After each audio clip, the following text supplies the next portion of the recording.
Of all the stories in the book, which will stay with you the longest and why?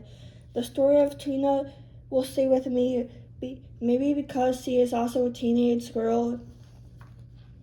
The fact that she was sentenced to life in prison for an accident seems impossible. Then to get pregnant in prison and have her baby taken away is heartbreaking. Consider the title of the book. What did you take it to mean before you read it, and or what does it mean to you now?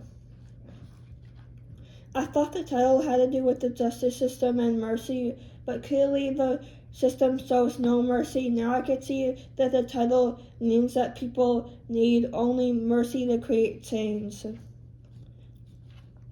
There's an underlying sense of hope that is seen in spurts through the constant stories of injustice and unfairness that take place in the novel. Hope is sometimes the only way for individuals to survive.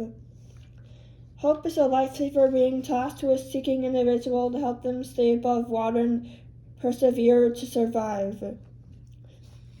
Create an original metaphor for hope that ties to just mercy in some way by completing this sentence. But today, just the simple handshake we shared was a welcome addition to my study-deprived life. Page 162. 14 years of solitary are like the ocean swelling eaten up, the kindest support and human contact of Brian pulling up and press on.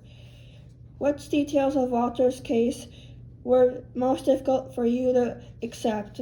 I could not accept how a court could literally ignore the numerous pieces of evidence against Walter's involvement, his multi-witness alibi, the policeman's testimony, the car, the barbecue flyer, and lack of any physical evidence.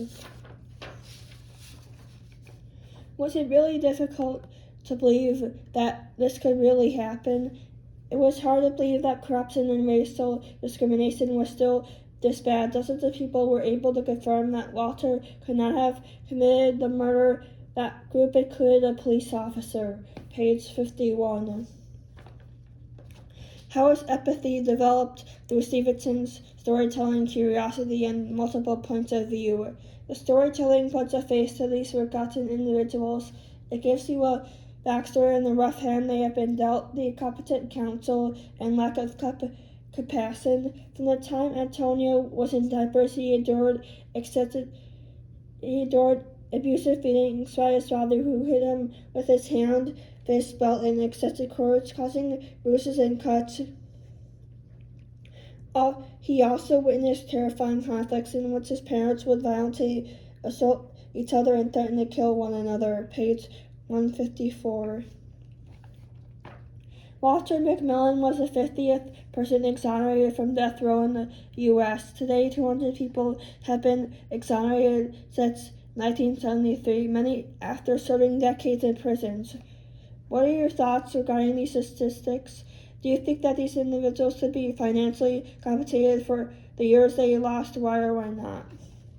It is sickening that the justice system has failed this many times. Why is it so flawed? Individuals should definitely be compensated, as incarceration is a crime against them, and in most cases it will take the money to become reestablished in society and claim a productive life back. Craft 3 critical thinking questions to propel the discussion and ask your classmates. Question 1. How do you think prisons can incorporate rehabilitation into their facilities? Question 2. How do you think prisons can prepare individuals to return to a productive society? Question 3. How could the system improve to protect the most vulnerable children and mentally disabled?